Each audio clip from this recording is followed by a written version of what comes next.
கர்த்தருடைய பரிசுத்த நாமத்துக்கு மகிமை உண்டாவதாக. May the God's holy name be glorified. எபிரேயர்களுக்கு நிருபம் 2ஆம் அதிகாரம் 10ஆம் வசனத்தை பார்ப்போம். Epistle to Hebrews chapter 2 verse 10.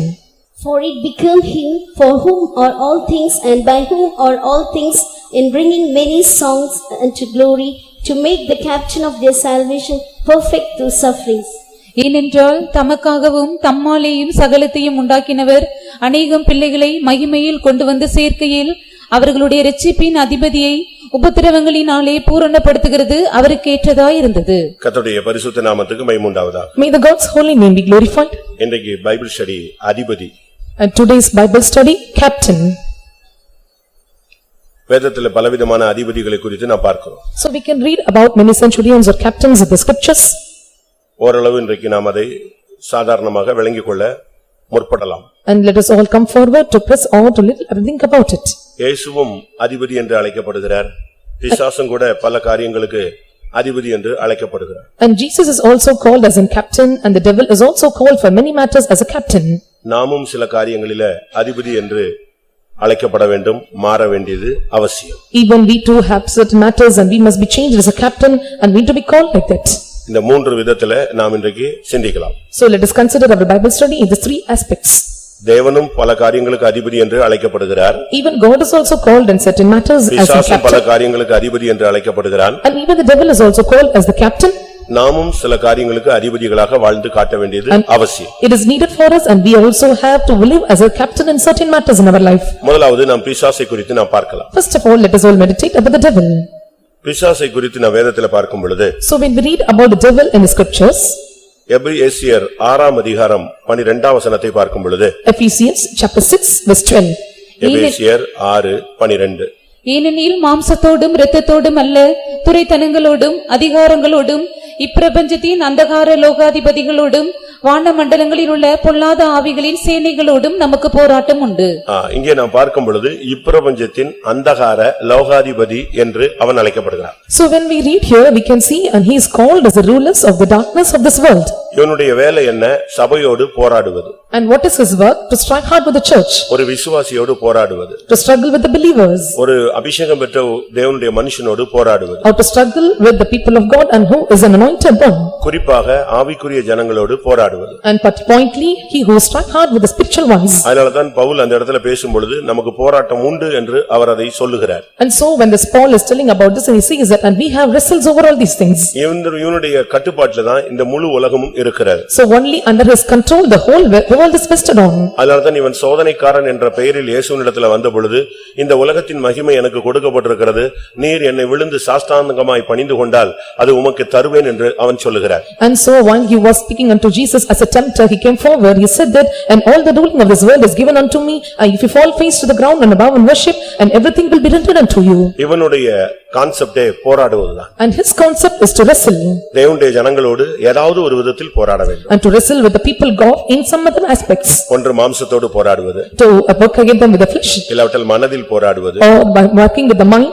இல்லாவிட்டால் சரீரத்தில் வியாதியின் மூலமாய் போராடுவது. Or working or struggling with them through sickness in their body. இல்ல பிசாசு செய்வனை ஏவல்கள் இப்படிப்பட்ட வல்லமைகளோடு இருந்து போராடுவது. Or because of the powers such as sorcerers and devil and witchcraft and evil things. இல்லாவிட்டால் மனிதர்களை வைத்து போராடுவது. Or keeping with men and striving hard with the people. இப்படி ஒவ்வொரு விதங்களிலும் ஒரு போராட்டத்தை உண்டு பண்ணக்கூடிய ஒரு தன்மைதான் இப்பிரபஞ்சத்தின் அந்தகார லோகாதிபதி. The nature of creating a problem or struggles or in some other aspects and that is the treachery of this ruler of the darkness of this world. நீங்க இந்த விசுவாச வாழ்க்கையை துவக்கி இந்த விசுவாச வாழ்க்கையை முடிக்கிறதுக்குள்ள அவன் பலவிசை உங்களை சந்திப்பான். And before initiating and before ending this faith life and he will come and visit you in many ways. ஒரே பேர்ல வரமாட்டான். And he will not come in the single name. ஒவ்வொரு பேர்ல வருவான். And he will come in different names. ஒரே ரீதியில வரமாட்டான். And he will not come in the same way. வெவ்வேறு ரீதியில வருவான். And he will come in different forms. ஆவிக்குரிய ரீதியில வரலாம். He will come in the spiritual manner. எழுத்தின் பிரகாரமாகவும் Or வரலாம். he come in a literal way. ஊழியர்களுக்குள்ளே இருந்து வரலாம். Or he come in the servants of God and he will come. விசுவாசிகளுக்குள்ள இருந்து வரலாம். Or he come out of the believers. இல்ல புறஜாதிகள மற்ற மார்க்கத்திலிருந்து வரலாம். Or he come out of the other religions and from other Gentiles. இந்த வல்லமைகள் பல விதங்களிலே வரும். And these powers will come in different angles. சோதனைக்காரன் என்று அழைக்கப்படுவான். And he will be called as a tempter. சாத்தான் என்று And அழைக்கப்படுவான். he will be called as a Satan. பிசாசு என்று And he அழைக்கப்படுவான். will be called as a devil. பொல்லாத ஆவி என்று He will அழைக்கப்படுவான். be called as the evil spirit. பொல்லாங்கன் என்று And he will be அழைக்கப்படுவான். called as a wicked one. Beelzebul என்று And he அழைக்கப்படுவான். will be called as a Beelzebub. அப்பல்லியோன் என்று And he அழைக்கப்படுவான். will be called as a Apollyon. இப்படி சொல்லிக்கிட்டே போலாம். அவனுக்கு பைபிள்ல ஒவ்வொரு விதமான நேம்ஸ் அந்தந்த சூழ்நிலைகளுக்கு ஏற்ற கொடுக்கப்பட்டிருக்கிறது. And we can keep telling like this, and different names are given in the scriptures. இவன் ஒரு சாதாரண வல்லமை அல்ல. And he is not an ordinary power. இவன் ஒரு தூதனாக இருந்த ஒரு சக்தி. And he was a power who was found as an angel. தூதனாக இருக்கும் பொழுது அவர்களுக்கென்று கர்த்தர் சிங்காசனம், ஆளுகை, அதிகாரங்கள், துரைத்தனங்கள் எல்லாவற்றையும் வைத்திருந்தார். So when he was an angel and the Lord had given them dominion and ruling and principalities and power. இப்பொழுது அவனிடத்திலிருந்து அந்த போஸ்டிங் எடுத்துட்டார். Now the Lord have taken away the posting from him. இப்போ ஒரு பையன் படிச்சிருக்கான்னு வெச்சுக்கங்க. Now consider when the boy have educated. அவனுக்கு அந்த படிப்பு அறிவு இருக்கும். And he will have the knowledge of the studies. அந்த படிப்பின் மூலமா உள்ள அனுபவம் இருக்கும். And he will have the experience in the studies. அந்த படிப்பின் மூலமா உள்ள திறமைகள் இருக்கும். And he will have the talents in the studies. But அவனுடைய சர்டிபிகேட்டை நீங்க எடுத்து புடிங்கி அதை அரெஸ்ட் பண்ணிரலாம். But we can take it over the body and we can arrest him out. Certificate எடுத்து நீங்க கிழிச்சு போட்டுறலாம். And we can take away the certificate and we can tear it out. அவன் படிச்சது அவனுடைய எல்லா எக்ஸ்ட்ரா கரிக்குலர் எல்லாத்தையும் நீங்க ஒளிச்சிரலாம். ஆனா அவன் படிச்சான் பாருங்க அந்த அறிவு அது ஃபுல்லா அவனுக்குள்ளதான் இருக்கும். All his studies and extracurricular activities we can take out, but the knowledge will be resting in his mind. அதுபோல Likewise, தேவதூதனை தவறு செய்த பொழுது, சிந்தையில் தவறின பொழுது அவனை தேவன் வானத்திலிருந்து மகிமையிலிருந்து தள்ளுகிறார். when the angel of God, when he was corrupted in thoughts and mind, and the Lord have drawn him out, cast him out from heaven. அப்படி கீழே விழும் பொழுது, So when he was fallen down, இப்போ ஒருத்தனை மரத்துல இருந்து கீழே தள்ளி விடுறீங்கன்னு வெச்சுக்கோங்க. consider you are making a person to come or cut away from the நேரா வந்து tree. பொத்துன்னு ரோட்ல விழுறவனும் இருக்கிறான். And there are some they will fall in the road. சிலர் எதை பிடிச்சுக்குவாங்க, ஏதாவது ஒரு கிளையை பிடிச்சு தொங்கிட்டு இருப்பான். And some they hold on the branches and they will keep holy oaths. அதுபோல Likewise, தள்ளி விடும் பொழுது ஒரு கூட்டம் வந்து வானத்திலேயே செட்டில் ஆயிடுச்சு. so when he was cast down and one group was settled in heavenly place. அடுத்த குரூப் வந்து பூமியில விழுந்து இங்க செட்டில் ஆயிடுச்சு. And another group they will settle in the earth. இன்னொரு குரூப் அத வந்து வானத்திலே நிப்பாட்ட விடல, பூமியிலே நிப்பாட்ட விடல, கீழே கொண்டு போய் லாக் பண்ணிட்டாரு. And another group he did not make them to stay in the heavenly places as well as in the earth, and he made them to go in the bottomless pit or the sea on the earth. இதுக்கெல்லாம் நமக்கு வசனங்கள் தெரியும். So we all know the verses for all these things. லூக்கா எழுதின சுவிசேஷத்துல நான் 10ஆம் அதிகாரத்துல பார்க்கும் பொழுது இதோ சாத்தான் மின்னலை போல வானத்திலிருந்து விழுகிறதை கண்டேன்னு இயேசு பேசுகிறார். And Jesus speak about the Satan when he was fallen down and he fall down like a lightning. 18 வசனம். லூக்கா 10:18. அவர்களே அவர் நோக்கி, சாத்தான் மின்னலை போல வானத்திலிருந்து விழுகிறதை கண்டேன். இப்ப வானத்துல இருந்து அவன் விழுகிறான்னு இருக்கு. அப்ப வானத்துலதான் இவன் எங்க செய்றான், ஸ்டாண்ட் பண்ணிக்கிட்டான் தன்னை. So now we can see that and he was fall down from the heaven and he stood in heaven. இந்த ஆவிகளை தான் எபேசியர் 6:12ல சொல்லும் பொழுது வான மண்டலங்களில் உள்ள பொல்லாத ஆவிகளின் சேனைகள் என்று பவுல் பேசுகிறார். So this is what that these are the things of spiritual wickedness in high places, that Saint Paul speak about them. அடுத்ததாக நாம் பார்க்கும் பொழுது Nextly when we look வெளிப்படுத்தல் 2ஆம் அதிகாரம் 11ஆம் வசனத்துல 2:11 of Revelation. ஆவியானவர் சபைகளுக்கு 2:13 வெளிப்படுத்தல் 2:13 2:13 of Revelation.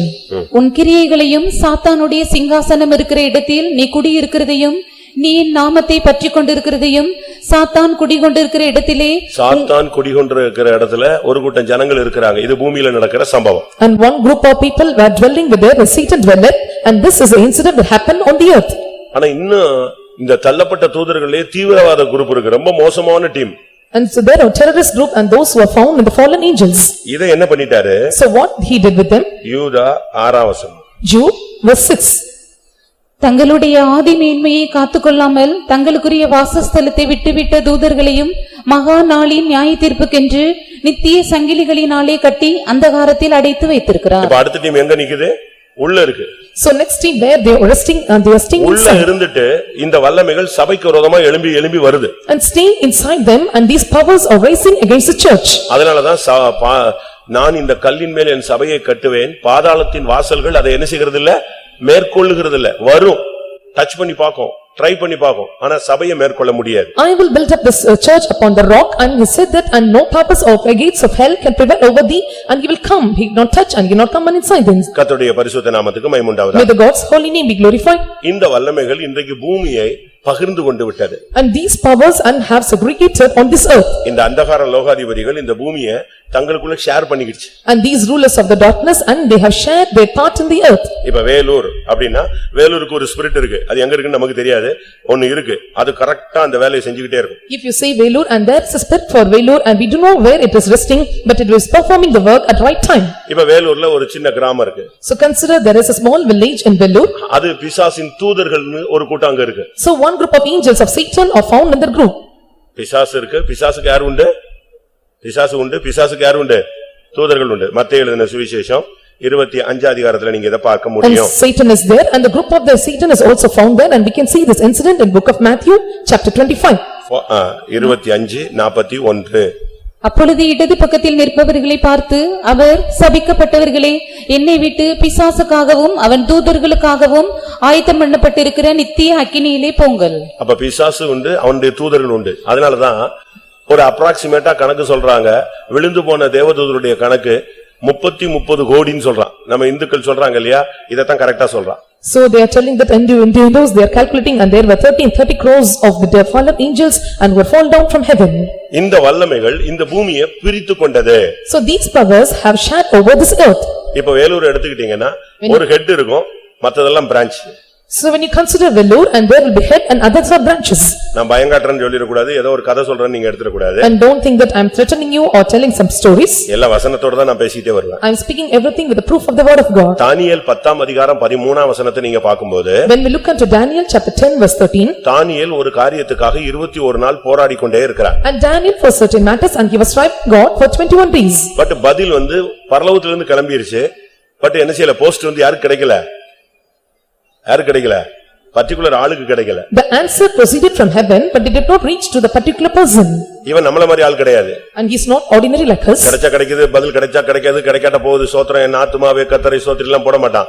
இவன் பிரேயரை முடிக்கிறதே கிடையாது. விடாம நின்னு 21 நாளோ 81 நாளோ பதில் வேணும். அதுதான் அவனுடைய concept. He will not cease the prayer until he receive the answer, and whether it may be 21 days or 81 days and he must get the result. அப்ப டெய்லி போய் பெட்டிஷன் விழுந்துகிட்டே இருக்கு பரலோகத்துல. And every day and he was taking or making the petitions unto heaven. அப்ப ஆண்டவர் சொல்றாரு, அவனுடைய மனம் எப்பொழுது இந்த பாயிண்ட்ல செலுத்தப்பட்டதோ அன்றைக்கே என்னுடைய கட்டளை என்ன செஞ்சிருச்சு, பிறந்திருச்சு. And the Lord says, and when my mouth was gone towards him and that day itself my command was proposed to him. யார் எடுத்துட்டு வர்றா மெசேஜ? And who have delivered the message? சொல்லுங்க. யாரு? காபிரியல் எடுத்துட்டு வராங்க. And Gabriel is taking the message. எடுத்துட்டு வந்தா, and when he was taking it, இங்க உள்ள விட மாட்டேங்கறான். and he is not coming inside. இப்ப தானியேல் 10:13 படிங்க. 10:13 of Daniel. பெர்சியா ராஜ்யத்தின் அதிபதி 21 நாள் மட்டும் என்னோடு எதிர்த்து நின்றான். யார் இந்த பெர்சியாவின் அதிபதி? ஒரு தூதனை வந்து ஒரு ஊர்ல உள்ள தலைவர் போய் நிப்பாட்டிடுவாரா? வராதேன்னு சொல்லி. And who is the prince of the kingdom of Persia? Will the angel will come and stop it? தூதர்களை அவர் எப்படி வச்சிருக்கிறாரு? எப்படி செய்கிறார்? காற்றுகளாக செய்கிறார். அவனை போய் எப்படி ஒரு மனுஷன் போய் காத்த நிப்பாட்ட முடியுமா? And how he created angels and he created angels like a winds and he is able for him to stop those winds. அப்ப அவனை பிரேக் பண்றது யாரு? இன்னொரு காத்து இருக்கு. And who is able to break and there is another wind to break him down. அது யாரு? விழுந்து போன ஒரு காற்று. And who is that? And it is a fallen wind. தந்திரமான ஒரு வல்லமை. And it is the treacherous power. இவன் பார்த்துட்டான் கரெக்ட்டா வர்றான்னு சொன்ன உடனே இவனை போய் பிரேக் அடிச்சிட்டான். So when he saw that it was coming and he broke down there. பிரச்சனை என்னன்னா, மிக காபிரியல் வந்து யுத்தம் பண்ற ஸ்கீம் கிடையாது. அவன் வந்து ஆர்மி கிடையாது. அவன் வந்து என்னது சொல்லுங்க, குட் நியூஸ் மட்டும் தான் சொல்லிட்டு போயிட்டே இருப்பாங்க. And Gabriel is not the one who was fighting with others and he used to deliver only the good tidings. அதே நேரத்துல சொல்லாம எங்க போக முடியாது, மேலையும் போக முடியாது. At the same time, without informing, he cannot reach up. அதனால வண்டி எங்க நிப்பாட்டிட்டான். And so he made the vehicle to stop. இவன் நீ கம்முன்னு இருந்த உடனே அவன் அப்படியே நின்னுட்டே இருக்கறான். 21 நாள் பிரேக் அடிச்சு ஒரு இடத்துல நிக்குது எல்லாமே. So when he says there and keeping and 21 days and it was broke down and stood on place. இப்ப ஜனத்தின் அதிபதியாகிய மிகாவேலை அனுப்புறார் ஆண்டவர். Now he was making the prince of the people and Michael to stir over the people. Army வந்த உடனே யார் விலகுறா? பெர்சியாவின் அதிபதி ஒதுங்குகிறான். When the army came and the prince of the Persia departed out. இப்ப result யாருக்கு வருது? Now who got the result? வருது. And Daniel was receiving the result. இப்போ அந்த மிகாவேல் திரும்பி போகும்போது சொல்றா, நாம் போன பிறகு கிரேக் அதிபதி வந்துருவான், உஷாராருன்னு சொல்லிட்டு போறான். And now the Michael was telling, when I departing this place and the prince of this great may come and visit you. Daniel 10:20. 10:20 of Daniel. அப்பொழுது அவன், நான் உன்னிடத்திற்கு வந்த காரணம் இன்னதென்று உனக்கு தெரியுமா? இப்போது நான் பெர்சியாவின் பிரபுவோடே யுத்தம் பண்ண திரும்ப போகிறேன். நான் போன பின்பு கிரேக்க தேசத்தின் அதிபதி வருவான். எப்படி அடுத்து யார் வந்துருவா? Next நீ who will அசால்ட்டா இருக்காத, அடுத்து யார் வந்துருவா? இப்ப நான் திருப்பியும் போய் யுத்தம் பண்ண போறேன். யாருக்கு? பெர்சியாவின் அதிபதியோட திருப்பி அடிக்க போறேன். அவன் திருப்பி அடுத்த ஜெபத்தை நிப்பாட்டிடக்கூடாது. அதனால நான் அதுக்கு போறேன். நான் போன பிறகு யாரு வருவா? நெக்ஸ்ட் போஸ்டிங் எடுத்துக்குவான். அந்த இடத்த வந்து கிரேக்க அதிபதி வந்து நிப்பான். And the angel said, and don't be lethargic, and because when I slain over the prince of Persia, so when I am gone, and the next the prince of the Grecia may come and attack you. இவங்க மனிதர்கள் அல்ல. And these are not men. ஒவ்வொரு தேசத்துல இந்தியாவுன்னா இந்தியாவுக்கு பின்னால மோடிக்கு பின்னால ஒரு பெரிய சக்தி உட்கார்ந்து இருக்குங்க. So in India behind Modi and the great power was behind him. ஒவ்வொரு ஆட்சியாளர்களுக்கும் பின்னால ஒரு ஆவி இருக்கு. And behind every rulers and there is a spirit behind them. அதுபோல Likewise. நீ இருக்கிற ஒவ்வொரு கிராமத்திலயும் இப்படி ஒரு ஸ்பிரிட் இருக்கு. So in every village that you are resting and there is a spirit behind this village. Habakkuk 3ஆம் அதிகாரம் 14ஆம் வசனம். Habakkuk chapter 3 verse 14. ஆபகுக் 3:14. என்னை சிதறடிப்பதற்கு பெருங்காற்றைப் போல் வந்தார்கள். சிறுமையானவனை மறைவிடத்திலே பட்சிப்பது அவர்களுக்கு சந்தோஷமாயிருந்தது. நீர் அவனுடைய ஈட்டிகளினாலேயே அவனுடைய கிராமத்து அதிபதிகளை உருவக்குத்தினீர். கிராமத்துக்கு யார் இருக்கா?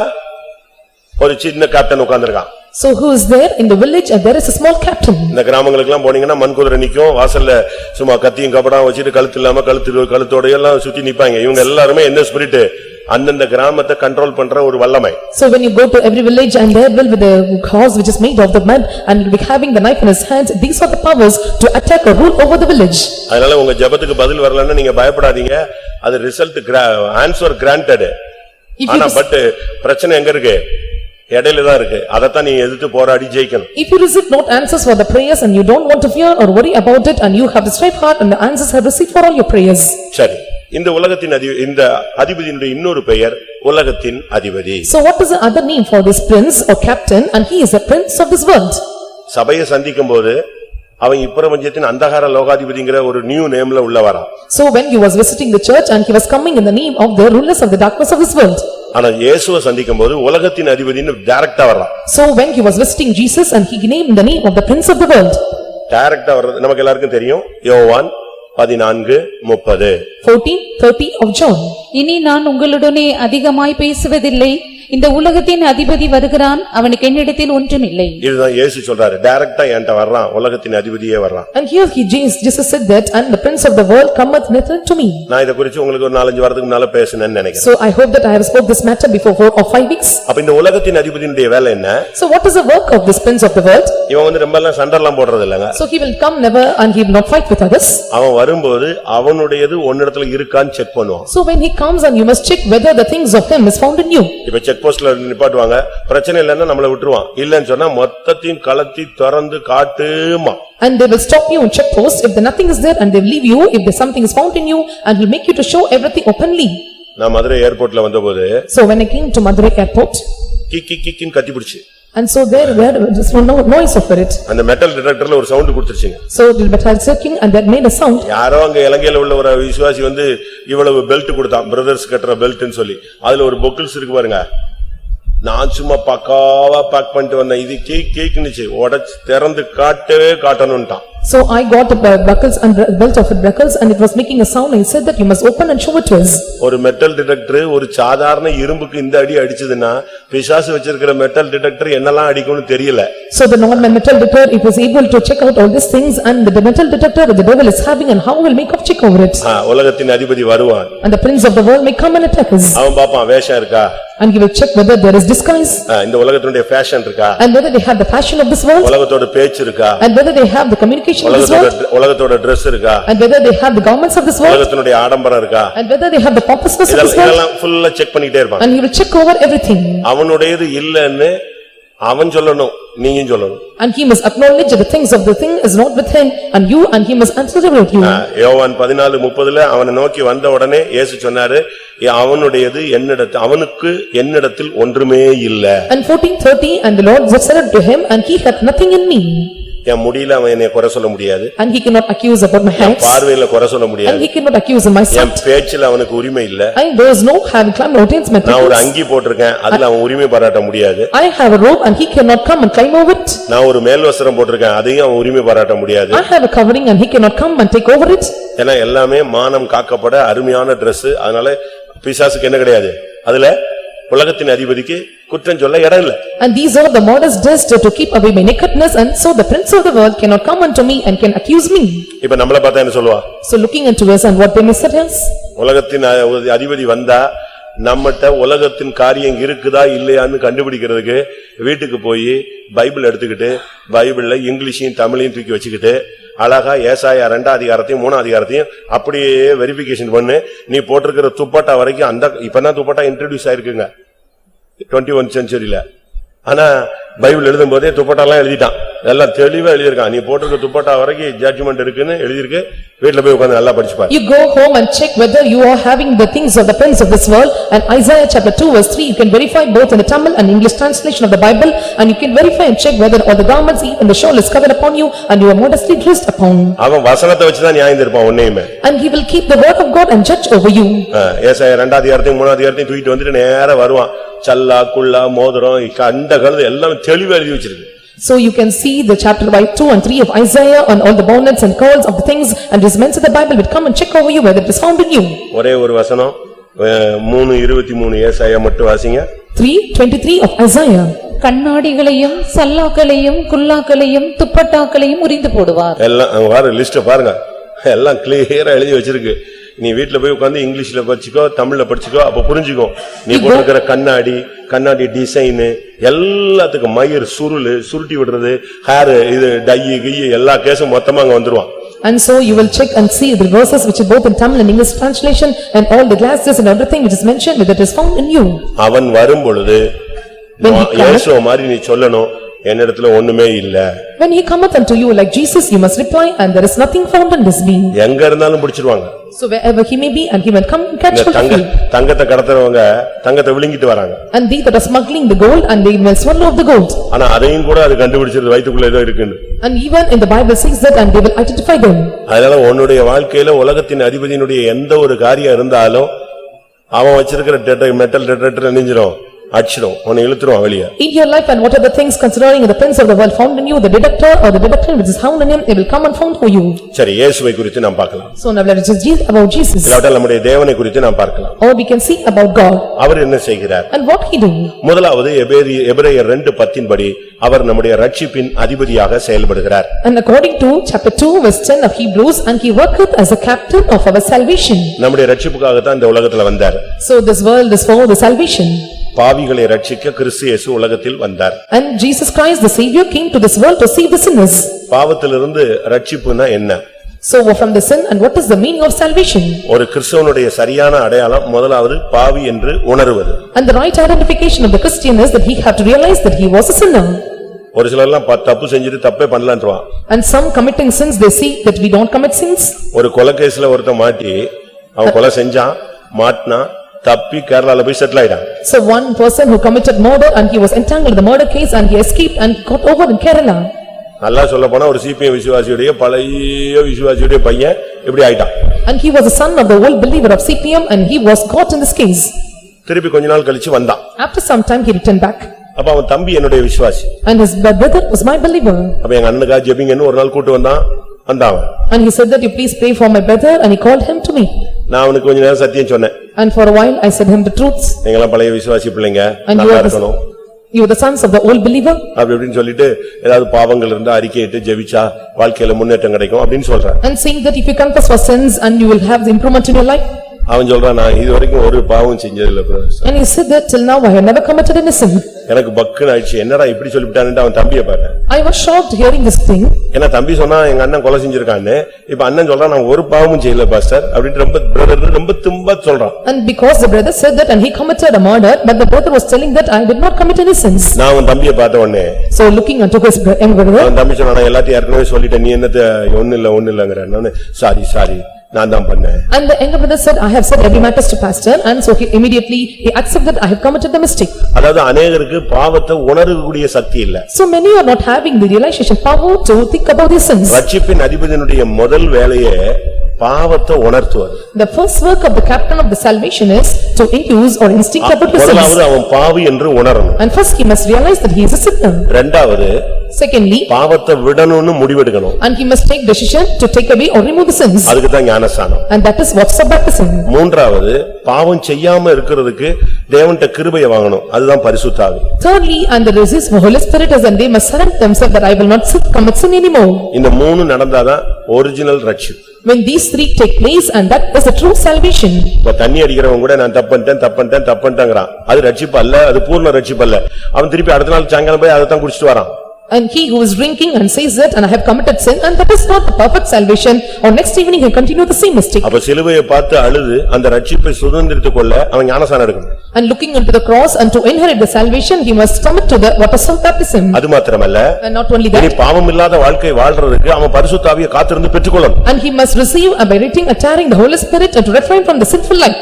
இந்த எல்லா வேலையையும் செய்து அவனை கடைசி வரைக்கும் நடத்தி அந்த பூர்ண ரட்சிப்பை அடைய கொண்டு வராரு பாருங்க. அதனாலதான் இவருக்கு பேர் என்னது? ரட்சிப்பின் அதிபதி. And taking him to the perfect end and to the end and so he was calling them, so he was called as the captain of salvation. அந்த பூர்ணத்தை அடையணும். And to attain the perfection. கடைசி ரட்சிப்பாகிய ஆத்தும ரட்சிப்பை அவன் பெற்றுக்கொள்ள வேண்டும். And he had to receive the final salvation, the salvation of souls. இதுதான் இயேசு கிறிஸ்துவினுடைய அந்த மரணத்தினுடைய தேவனின் திட்டம். And this is the plan of the death of God. அதனாலதான் அவருக்கு ரட்சிப்பின் அதிபதியின் பேர் வச்சாங்க. And so he was called as the captain of salvation. நம்முடைய ரட்சிப்பின் அதிபதியை உபத்திரவங்களினால் பூர்ணப்படுத்துகிறது அவருக்கு ஏற்றதாக இருந்தது. And it was pleasant for him to make the captain of the salvation perfect through sufferings. அதனால இயேசுவினுடைய மரணம் ஒரு பூரண பலி. And so the death of Jesus and it is the perfect of sacrifice. அதுல ரட்சிப்பு மட்டுமல்ல, பூரண வரைக்கும் அதுக்கு சக்தி இருக்கு. And not only perfection, it not the death and there is also the power for perfection. அதனாலதான் அவரை ரட்சிப்பின் அதிபதின்னு அழைக்கிறோம். And so we are calling him as the captain of salvation. இரண்டாவது, Secondly, அப்போஸ்தலருடைய நடபடிகள் 5ஆம் அதிகாரம் 31ஆம் வசனத்தை பார்க்கும் பொழுது, when we look into Acts of the Apostles, chapter 5, verse 31. இஸ்ரவேலுக்கு மனம் திரும்புதலையும் பாவ மன்னிப்பையும் அருளுகிறதற்காக அவரை அதிபதியாகவும் இரட்சகராகவும் தமது வலது கரத்தினாலே உயர்த்தினார். இரண்டாவது, அவர் பாவ மன்னிப்பை அருளும் அதிபதி. Secondly, and he was a prince to give us the forgiveness of sins. இஸ்ரவேலுக்கு பாவ மன்னிப்பை அருளும்படியாக அவரை அதிபதியாக தெய்வம் உயர்த்தினார். And the Lord appointed or exalted him as a prince or savior to give repentance to Israel.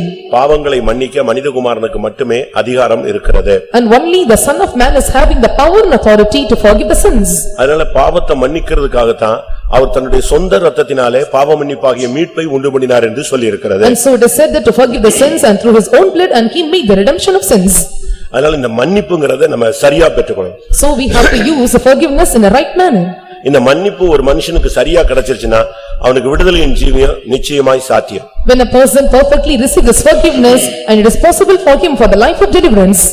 நமக்கு மன்னிப்பு கிடைக்குது, திருப்பி அந்த மன்னிப்பு ரிஜெக்ட் ஆயிடுது. அதான் பிரச்சனை. We are getting the forgiveness and suddenly or immediately we are losing it. நல்லா கவனிங்க. Listen carefully. நீங்க இன்னைக்கு ஒரு சுத்திரி கூட்டத்துல நீங்க சுத்திகரிக்கிறீங்க. And today in a sanctification meeting you are sanctifying yourself. அறிக்கையிடுறீங்க. And you are confessing. அறிக்கையிட்ட பின்பு After confessing, ஆண்டவர் மன்னிச்சிட்டாருன்னு பாட்டெல்லாம் பாடி அபிஷேகம் நிறைஞ்சு ராபோஜனம் எடுத்துறீங்க. and the particular person he was filling in a song and then he was taking the part in communion. Bible சொல்லுகிறது அவைகளை தன்னுடைய முதுகுக்கு பின்னால எறிந்து விட்டாரு, சமுத்திரத்தின் ஆழத்துல போட்டாரு, அப்படிலாம் நம்ம பேசுறோம். And Bible says that we have taken or put him the behind or put him to the depth of the sea. இவைகளெல்லாம் உண்மைதான். And these are all true. ஆனா இதுல இன்னொரு பிரச்சனை இருக்கு. But there is another problem in it. பாவத்தை மன்னிச்சிடுறாரு. And he have forgiven the sins. ஆனா இந்த பாவ மன்னிப்பை நீ காப்பாத்தணும். But you have to preserve the forgiveness of sins. புரியுதா உங்களுக்கு? Can you understand? பாவங்கள் மன்னிக்கப்படுது. இந்த பாவ மன்னிப்பை நீ கடைசி வரைக்கும் காத்துக்கொள்ள வேண்டும். Your sins are forgiven but till the end you have to preserve the forgiveness of sins. இப்ப ஒருத்தன் அத குறித்து நீங்க பைபிள்ல படிச்சீங்கன்னா, So when you read about a particular person in the Bible, ஒருத்தன்ட்ட காசு வாங்கிடுறான். and he got a money from a particular person. அப்ப அவன் இவன்ட்ட காசு கேக்குறான். And he asked money from him. அப்ப இவன் என்ன பண்றான்? So what he did? ஐயா நான் கொஞ்ச நாள் வெயிட் பண்ணுங்க நான் தந்துறேங்கறான். And he said that you please play for a line and I will return it back. எப்படியாவது நான் கொடுத்துருவேன், நான் கொடுக்காம உங்களை ஏமாத்தவே மாட்டேன். And he said that somehow I will return it to you, I will not deceive you. இத குறித்து நீங்க மத்தேயு 18ஆம் அதிகாரத்துல படிக்கலாம். And you can read about this in Matthew chapter 18. அப்ப இவன் அவனுடைய கஷ்டத்தையும் அவனுடைய வேதனையும் பார்த்து அந்த கடன் கொடுத்த ஆளு மனதிறங்கிடுறான். So looking into the difficulties and pains, and one who given the money and he had compassion over him. அவனை விடுதலை பண்ணிடுறான். And he delivered him. கடனை மன்னிச்சிட்டான்னு பைபிள் சொல்லுது. And the Bible says, and he forgiven the debts. 26:27. 26:27. அப்பொழுது அந்த ஊழியக்காரன் தாழ விழுந்து வணங்கி, ஆண்டவனே, என்னிடத்தில் பொறுமையாயிரும், எல்லாவற்றையும் உமக்கு கொடுத்து தீர்க்கிறேன் என்றான். அந்த ஊழியக்காரனுடைய ஆண்டவன் மனதிறங்கி அவனை விடுதலை பண்ணி கடனையும் அவனுக்கு மன்னித்து விட்டான். இதான் உண்மை. And this is a fact. உன் பிள்ளைய கொடு, மனைவியை கொடு, உன்னுடைய வீட்டை கொடு, அதை கொடு, இதை கொடுன்னு கத்திக்கிட்டு வந்த ஒரு ஆளு இவனுடைய அறிக்கையை பார்த்து, கண்ணீரை பார்த்து, வேதனையை பார்த்து, ஐயோ நான் எப்படியாவது கொடுத்துருவேன்னு சொன்ன அந்த தன்மையெல்லாம் பார்த்த உடனே அவன் பார்த்தான், கஷ்டப்படுறான், மன்னிச்சிட்டான். And seeing that, and give your wife and children and payment and everything, and looking into his pains and all his sufferings, and he said that, and he forgiven you, and he forgive all his debts. இப்ப நீ என்ன செஞ்சற? So now what you are doing? ஆண்டவர் என் பாவத்தை மன்னிச்சிட்டார்னு பாட்டெல்லாம் பாடியாச்சு. மன்னன் கிறிஸ்து என் பாவத்தை எல்லாம் மன்னித்து விட்டார். And you are singing the songs that, and forgiven, O Lord, have forgiven all my sins, and you have forgiven all my trespasses. Communion எடுத்துட்ட. And you have taken the communion. இப்ப கம்யூனியன் எடுத்து ஒரு 2 நாள் கழிச்சு, So after taking communion after 2 days, இப்ப நீ ஓன்ட்ட கடன்பட்ட ஒரு ஆளை நீ சந்திக்கிறாய். so you are visiting the one who have got it from you. இப்ப அவனை பார்த்தா, When you look unto him, அவனை பார்த்த உடனே இவனுக்கு டென்ஷன் ஆயிடுச்சு. so looking unto him got tensed. இந்த ஆள் நமக்கு கொடுக்க வேண்டியது என்ன செய்யல, ஏமாத்திக்கிட்டே இருக்கிறான். And he was continually deceiving us. நேரா போய் அவனை கழுத்தை பிடிச்சிட்டான். Straightly, and he was going and took over the neck. அவன் தொண்டையை பிடித்து நெரித்து விட்டான். And he have touched of his neck, throat, and he have swallowed it. அப்ப அவன் சொன்னா, ஐயா நான் எப்படியாவது தந்துடுறேங்கறான். And he said that somehow I will return the money to you. 28 வசனம். Verse 28. அப்படி இருக்க அந்த ஊழியக்காரன் புறப்பட்டு போகையில் தன்னிடத்தில் 100 வெள்ளிப்பணம் கடன்பட்டிருந்தவனாகிய தன் உடன் வேலைக்காரரில் ஒருவனை கண்டு அவனை பிடித்து தொண்டையை நெரித்து, நீ பட்ட எப்படி இவனுக்கு இப்ப மன்னிச்சு எல்லாத்தையும் அழகா வந்துட்ட பிறகு இப்ப இவன்ட்ட கடன் பெற்றவனை பிடிக்கும் போது எப்படி பிடிக்கிறான்? கழுத்து தொண்டையை பிடிச்சு நெரிச்சிட்டாங்க. So when he was forgiven by the debtor, but now he was coming and taking hold of his throat, and he was putting his hands and he was twirling him. அவன் கால்ல விழுறான். And he fell down on his feet. எப்படியாவது கொஞ்சம் time கொடுங்க, நான் எப்படியாவது சரிப்படுத்திடுறேன். And he said that, and give me time, I will repay the money. இவன் சம்மதிக்கவே இல்ல. But he was not adjusting with அவனை it. நேரா கொண்டு போய் கோர்ட்ல விட்டான், பிடிச்சு கொண்டு போய் ஜெயிலையும் போட்டு விட்டான். And straightly he took him to the court, and last he threw him, and he was put on his. இந்த சம்பவத்தை அந்த முதல்ல மன்னிச்சான் பாத்தீங்களா, அவனுடைய எஜமான வேலைக்காரங்க எல்லாம் கவனிச்சுக்கிட்டே இருந்தாங்க. And all the fellow servants and saw that was done to him, and that was come to the master. அவங்க இவன்ட்ட சொன்னாங்க, ஐயா நீங்க அவனுக்கு மன்னிச்சிட்டீங்க, பட் அவன் போய் யாருக்கு மன்னிக்கல, மற்றவங்களுக்கு மன்னிக்கல. And he went and said to the master that you have forgiven his sins, but he was not forgiven to others. ஆனபடினால அந்த எஜமான் மறுபடி வர்றான். And so the master come back again. இவனை கூப்பிட்டான். And he called him. நான் உனக்கு இறங்கினேன். And I have made compassion நீ அவனுக்கு towards you. இறங்கவில்லை. But you did not so faith to him. அதனால நீ எனக்கு கொடுக்க வேண்டிய பணத்தை திருப்பி தந்துருன்னு சொல்லு. So you have to give back the money that you have to settle to me. அப்ப என்ன நடந்துச்சு? You know what happened at time? மன்னிப்பு என்ன செஞ்சிருச்சு? கேன்சல் ஆயிடுச்சு. And there took place the cancellation of forgiveness. இப்ப பாருங்க, எத்தனை ராபோஜனம் தாண்டிட்டு வரீங்க, திருப்பி எத்தனை பேரை நீங்க மன்னிக்காம இருக்கீங்க, எவ்வளவு சண்டை போட்டுறீங்க, எத்தனை பேரை நீங்க பகைச்சிட்டீங்க, இதெல்லாம் பாத்தீங்கன்னா இப்ப திருப்பி நம்ம பாவத்தினுடைய சுமை எப்படி இருக்கும்? திரும்பவும் பழைய நிலவரத்துக்கே வந்தாச்சு. So now after taking part in many communions, and we are not able to forgive the trespasses and sins of others, and we have carried over burden, it was overloaded in us. அதனால இந்த விஷயத்துல நீங்க ரொம்ப கவனமா இருக்கணும். So you must take heed in this matter. பாவங்களை மன்னிக்க மனிதகுமாரனுக்கு அதிகாரம் உண்டு, அவர் பாவ மன்னிப்பை அருளும் அதிபதி. The Son of Man is having the power and authority to forgive our sins, and he is the captain of our salvation. அப்போஸ்தலர் 3ஆம் அதிகாரம் 15ஆம் வசனத்தை பார்க்கும் பொழுது 3:15 of Acts. அப்போஸ்தலர் 3:15. ஜீவாதிபதியை கொலை செய்தீர்கள், அவர் இயேசு ஜீவாதிபதி என்று அழைக்கப்படுகிறார். So Jesus here is called as the Prince of Life. ஒரு மனிதனுக்கு சுகம் கொடுக்கணும், மரணத்திலிருந்து அவனை விடுதலை ஆக்கணும், ஒரு மனிதனுக்கு ஜீவன் கொடுக்கணும் அப்படின்னா அது தேவனால தான் முடியும். And it is only possible with God to give him a healing and to heal out of all the things and to give him life. ஜீவாதிபதி. And he is the Prince of Life. அவர் ஜீவ சுவாசத்தை ஊதின பொழுது மனுஷன் எப்படி மாறிட்டான்? ஜீவ ஆத்துமாவாக மாறினான். So when he breathed his living all, and that man become a living soul. அதனால நாம் இந்த நாட்கள்ல அவர் மூலமாக தான் ஜீவனை பெற்றுக்கொள்கிறோம். So through him we are receiving life. கர்த்தர் என் ஜீவனின் பெலன் ஆனவர். and he is the strength of my life. அதனாலதான் இயேசுவுக்கு பேரு ஜீவாதிபதி. ஜீவாதிபதியை நீங்கள் கொலை செய்தீர்கள் என்று அங்கே அப்போஸ்தலன் பேசுகிறார். So Jesus is called as a prince of life, and here the apostle is speaking that and you have killed the prince of life. அவர் ரட்சிப்புக்கு அதிபதி, And he is the prince of the salvation, பாவமன்னிப்பு அருளும் அதிபதி, and he is the prince of giving gives our forgiveness மனிதனுக்கு of sins, ஜீவனை கொடுக்கிற அதிபதி. and he is the one who gives life, the prince of life. ஒவ்வொரு நாளும் நாம் அவரிடத்திலிருந்து ஜீவனை பெற்றுக்கொண்டே இருக்கணும். And every day we are receiving life from him. ஆண்டவர்ட்ட இருந்து லைஃப் வந்துகிட்டே இருக்கணும். So we have to get life from God. உள்ளான மனுஷன் நாளுக்கு நாள் என்ன செய்யணும்? ஜீவன் அடையணும், பலன் அடையணும். An inner man must be strengthened and must get life day by day. 1 தீமோத்தேயு 6 அதிகாரம் 15 வசனத்தை பார்க்கும் பொழுது, When we look into 6:15 of 1 Timothy, 1 தீமோத்தேயு 6:15, அந்த பிரசன்னமாகுதலை தேவன் தம்முடைய காலங்களில் வெளிப்படுத்துவார். அவரே நித்தியானந்தமுள்ள ஏக சக்கராதிபதியும் நித்தியானந்தமுள்ள ஏக சக்கராதிபதி. and he is the potentate of Lord of Lords. அப்படி இல்லையா? நித்தியானந்தமுள்ள ஏக சக்கராதிபதி. And he is the only potentate Lord of Lords. கர்த்தருடைய பரிசுத்த நாமத்துக்கு மகிமை உண்டாவதாக. May the God's holy name be glorified. ஒரு மனிதனுக்கு நித்திய சமாதானத்தை நித்திய சந்தோஷத்தை கொடுக்கிறவர் அதனுடைய அதிபதி யார்தான்? இயேசுதான். And one who gives a command or giving the life or wins, and he is with Jesus. ஒரே ஏக சக்கராதிபதி, நித்தியானந்தமுள்ள ஏக சக்கராதிபதி. And he is the only potentate. அதுதான் நம்முடைய தேவன். And that is, he is our God. நமக்கு சமாதானத்தை சந்தோஷத்தை நிம்மதியை கொடுக்கிற தெய்வம்தான் நம்முடைய ஆண்டவர். And he who gives life, and he is our God. அவர்தான் நித்தியானந்தமுள்ள ஏக சக்கராதிபதி. சமாதானத்துக்கும் சந்தோஷத்துக்கும் அவர் மகிழ்ச்சிக்கும் அவர்தான் அதிபதி. And he is the only potentate, and he is our life giver, and he is the peace giver, and he give us joy to us. அதனாலதான் கிறிஸ்தவ வாழ்க்கையில ரட்சிப்பு, பாவ மன்னிப்பு, ஜீவன், அதற்கடுத்து நித்திய சந்தோஷம். So in Christian life are giving the forgiveness of sins, and then after peace, and we have the eternal life from அவருடைய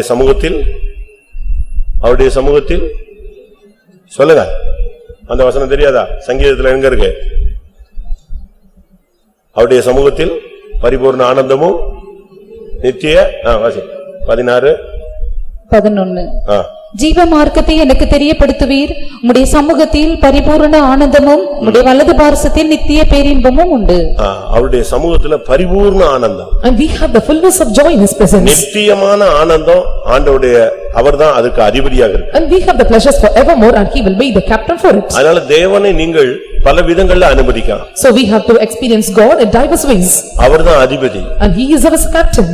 அடுத்ததாக அவரை குறித்து நாம் பார்க்கும் பொழுது, And nextly when we look about him, 2 நாளாகமம் 13:12 பார்க்கும் பொழுது, when we look into 13:12 of 2 Chronicles, இதோ தேவன் எங்கள் சேனாபதியாய் எங்களோட கூட இருக்கிறார். தேவன் சேனையின் அதிபதி என்று அழைக்கப்படுகிறார். and he is called as the captain of our hosts, நம்முடைய யுத்தங்களை நடத்த முடியாக, and to conduct our battles, நம்முடைய எல்லா போராட்டங்களையும் நடத்த முடியாக, and to conduct all our struggles.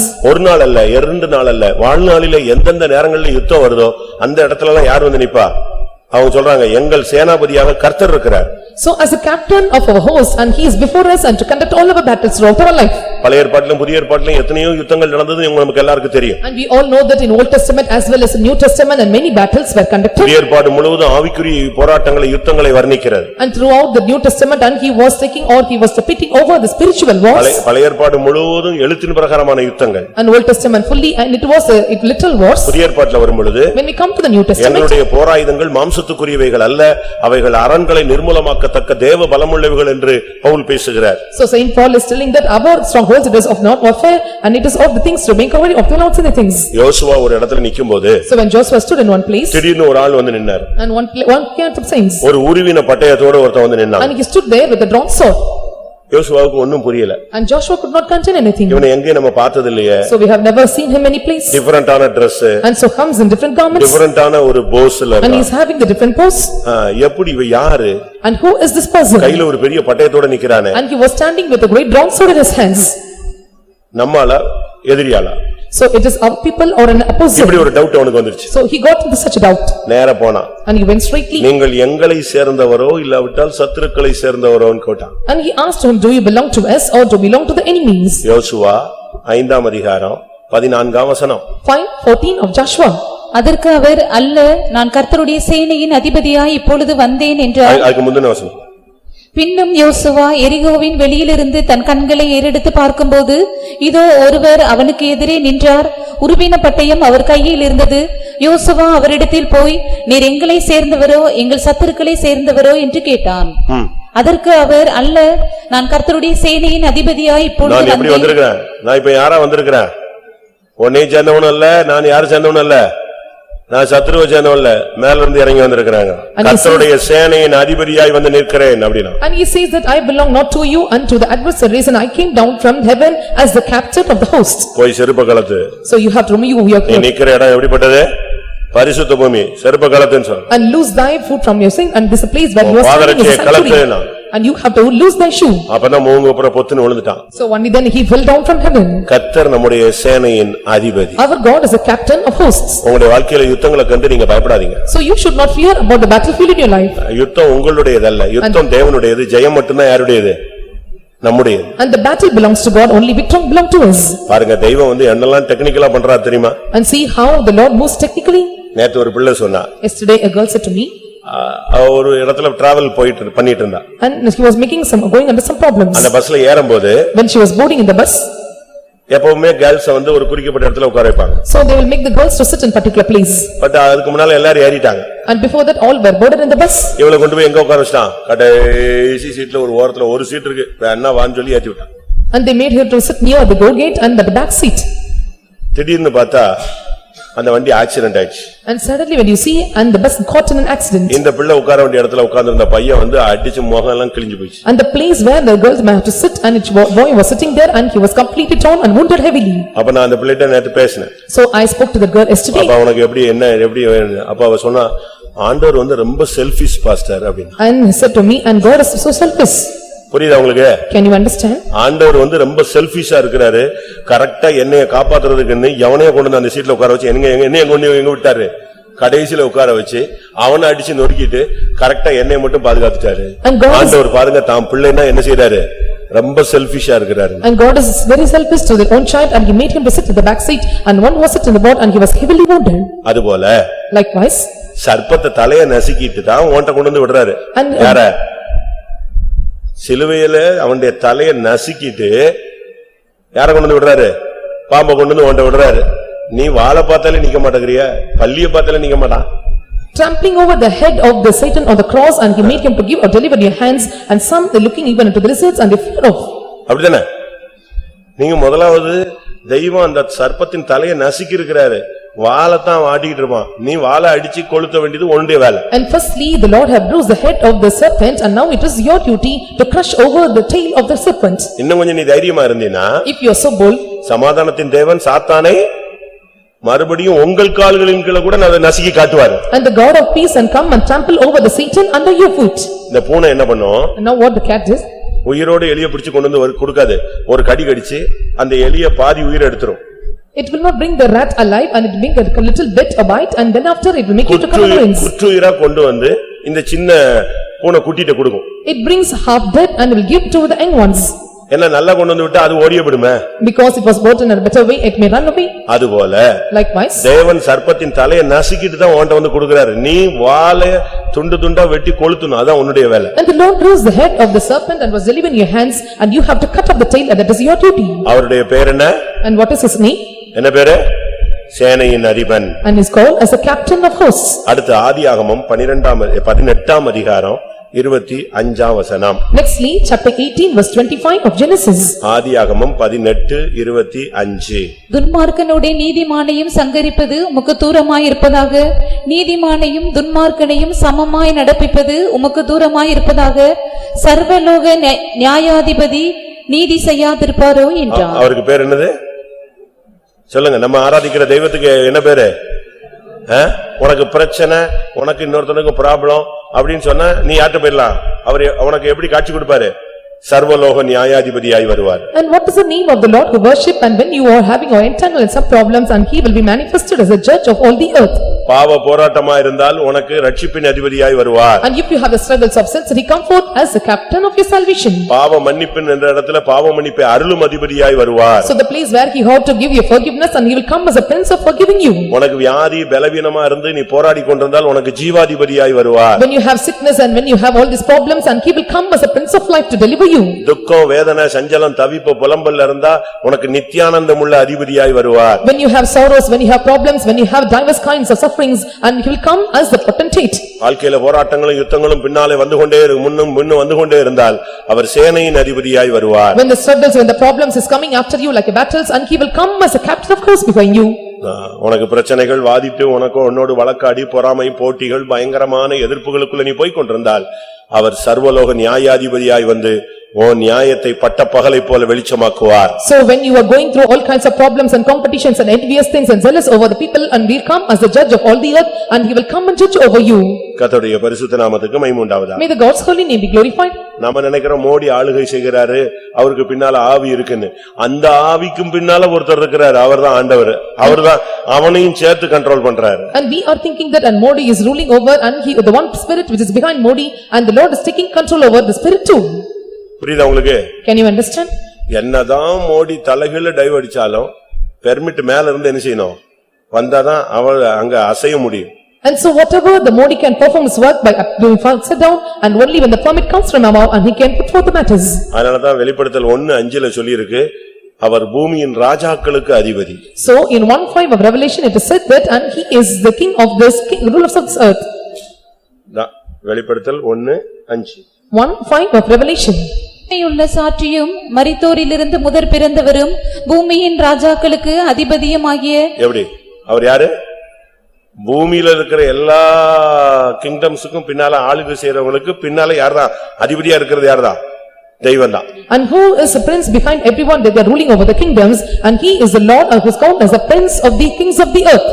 இதை தானியேல் 8:25 பாக்கும்போது, So when you look about this in Daniel chapter 8 verse 25, தானியேல் 8:25 அவன் தன் உபாயத்தினால் வஞ்சகத்தை கைகூடி வரப்பண்ணி தன் இருதயத்தில் பெருமை கொண்டு நிர்விசாரத்தோடு இருக்கிற அநேகரை அழித்து அதிபதிகளுக்கு அதிபதியாயிருக்கிறவருக்கு விரோதமாய் எழும்புவான். அதிபதிகளுக்கு அதிபதியாயிருக்கிறவருக்கு விரோதமாய் எழும்பி வருவான். and he shall also stand up against the prince of the princes.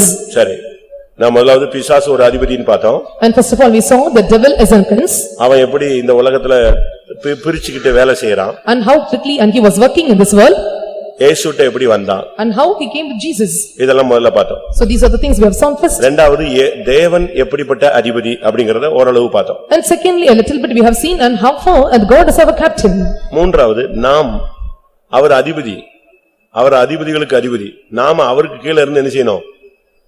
ஏதோ ஒரு ராஜா நீதியாய் அரசாளுவார், பிரபுக்கள் கீழ இருந்து துரைத்தனம் பண்ணுவார்கள். And thirdly we have seen above the prince of the princes, and the princes will be above them, and he will take rule over all the things. Our Rajathi Raja. He is the king of kings.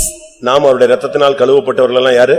ராஜாக்களும் ஆசாரியர்களும். And we who are washed by his blood, and we are kings and priests. அப்ப நாம இந்த நாட்களில அதிபதிகளாக மாறணும். So we too must be changed as a captain in these days. ஆண்டவரோடு நாம் போய் ஆளுகை செய்றோம்னா நமக்கும் அந்த அதிபதியின் அபிஷேகம் இருக்கு. And we who are going to rule over the God in heaven, and we also having the anointing of prince. சவுல அபிஷேகம் பண்ணும் பொழுது கர்த்தர் சொன்னார், என் ஜனத்துக்கு மேல இவனை அதிபதியாய் அபிஷேகம் பண்ணுன்னு சொன்னார். When the Saul was anointed, and he was said unto him, and you have to make him a captain over my people. அப்ப நமக்கும் அதிபதியினுடைய அபிஷேகம் தேவை. So we are in need of the anointing of a captain.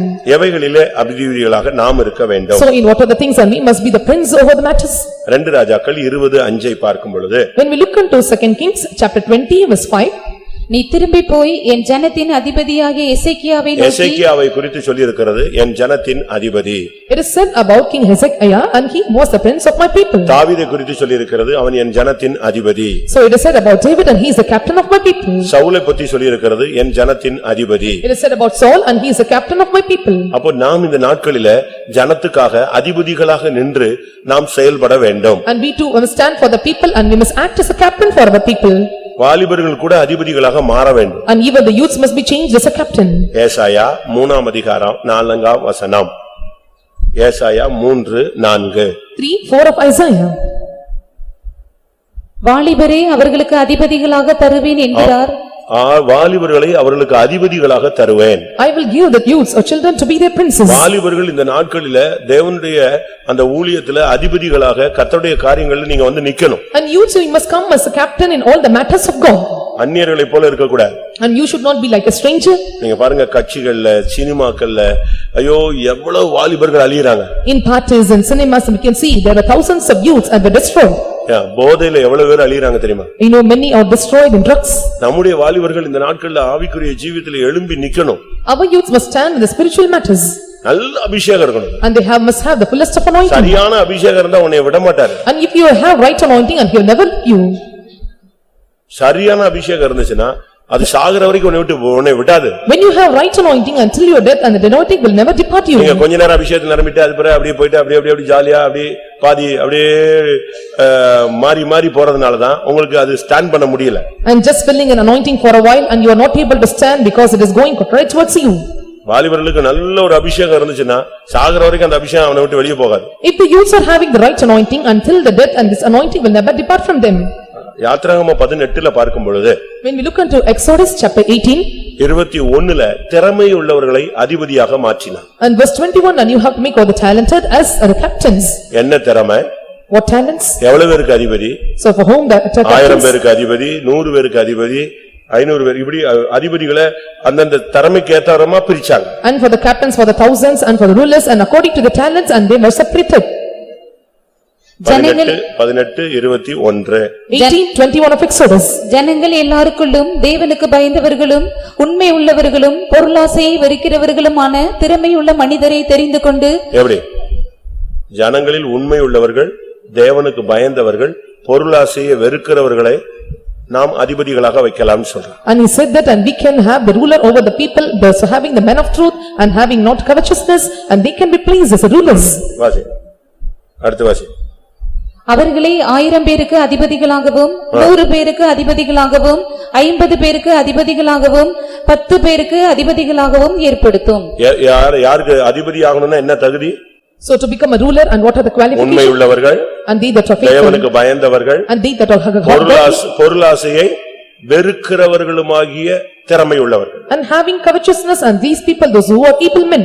ஒருத்தனை அடிக்கிறது திறமை இல்ல. It is not beating on as a talent. வாயின் வார்த்தையினால மடக்குவது திறமை அல்ல. It is not a talent to divert them through the words of the mouth. நல்ல தொழில் பண்ணுவது திறமை அல்ல. It is not a talent to do a good business. இல்ல உலகத்துல எந்த காரியங்களிலும் நீங்க ரொம்ப ஸ்கில்ஃபுல்லா இருக்கீங்க கன்னிங்கா இருக்கீங்கங்கிறது திறமை அல்ல. And being a skillful in cunning matters in the world and that become not a talent. Bible சொல்லுகிற திறமை என்ன? And what is the Bible says about the talents? உண்மையா இருக்கணும் அதான் உன் திறமை. And you must be faithful and that is your talent. நீ தேவனுக்கு பயந்தவனா இருக்கணும் அதான் உன் திறமை. And you must be godly fearing and that is a talent. எந்த சூழ்நிலையும் பொருளாசையை வெறுக்கணும் அதுதான் உன் திறமை. At any situations you have to hate the covetousness and that is your talent. உங்களுக்கு எல்லாம் பல டாலன்ட் இருக்கும் ஆனா இந்த டாலன்ட் இருக்கான்னு பாருங்க. And you may have many talents but check now whether you have these talents. ஏமாத்துறதுக்கு உங்களுக்கு நல்லா கத்து வச்சிருப்பீங்க. And you have learned to deceive others.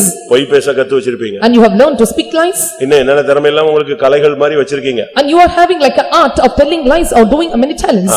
எல்லாம் இதெல்லாம் திறமை அல்லன்னு பைபிள் சொல்லுது. The Bible says and these are all not talents. Bible சொல்ற திறமை உண்மையா நின்னு அதான் உன் திறமை. And the talent says by the Bible you must stand faithfully. தேவனுக்கு பயந்து நிக்க முடியுமா அதான் திறமை. And can you able to fear God and that is the talent. என்ன ஆசை வந்தாலும் பொருளாசையை நீ வெறுக்கிறவனா நிக்கணும். So whatever lust and desires you may have but you have to hate the covetousness.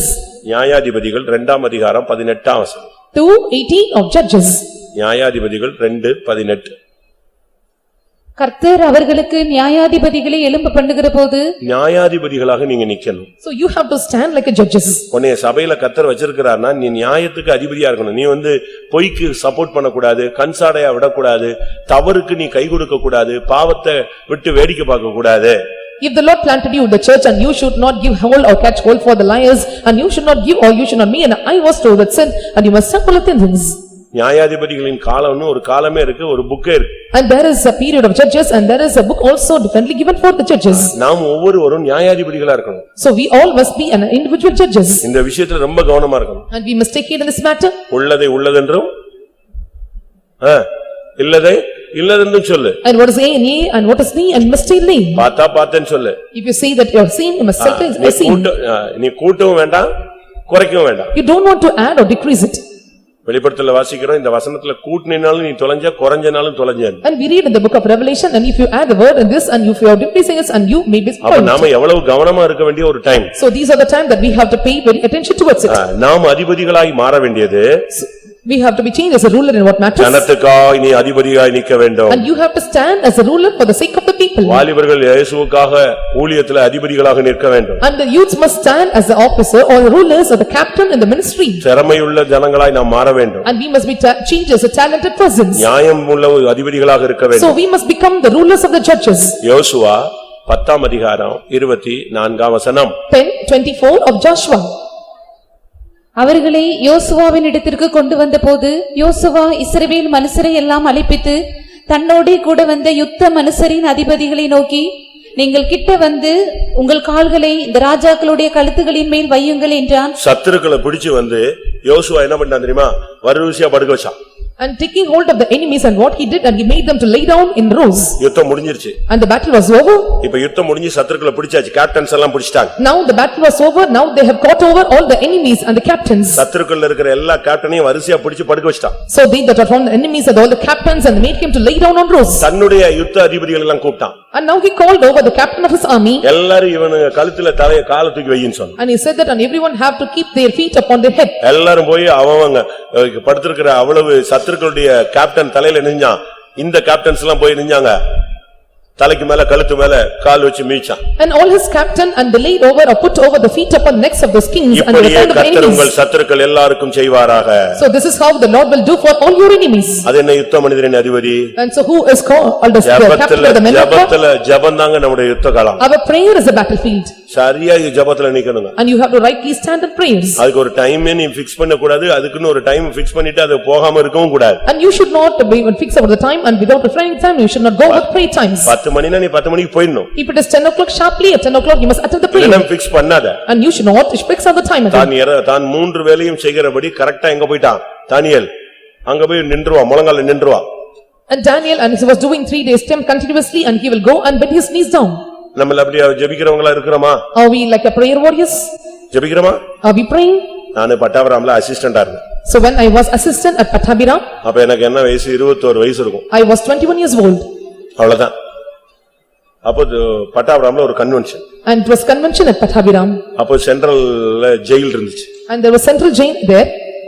Central ஸ்டேஷனுக்கு எதிர்த்தாக்குல ஒரு பெரிய ஜெயில் இருந்துச்சு. அது இப்பதான் புழலுக்கு மாறிடுச்சு. And opposite to central railway station, and there was a central jail. Now it was shifted to Pulal.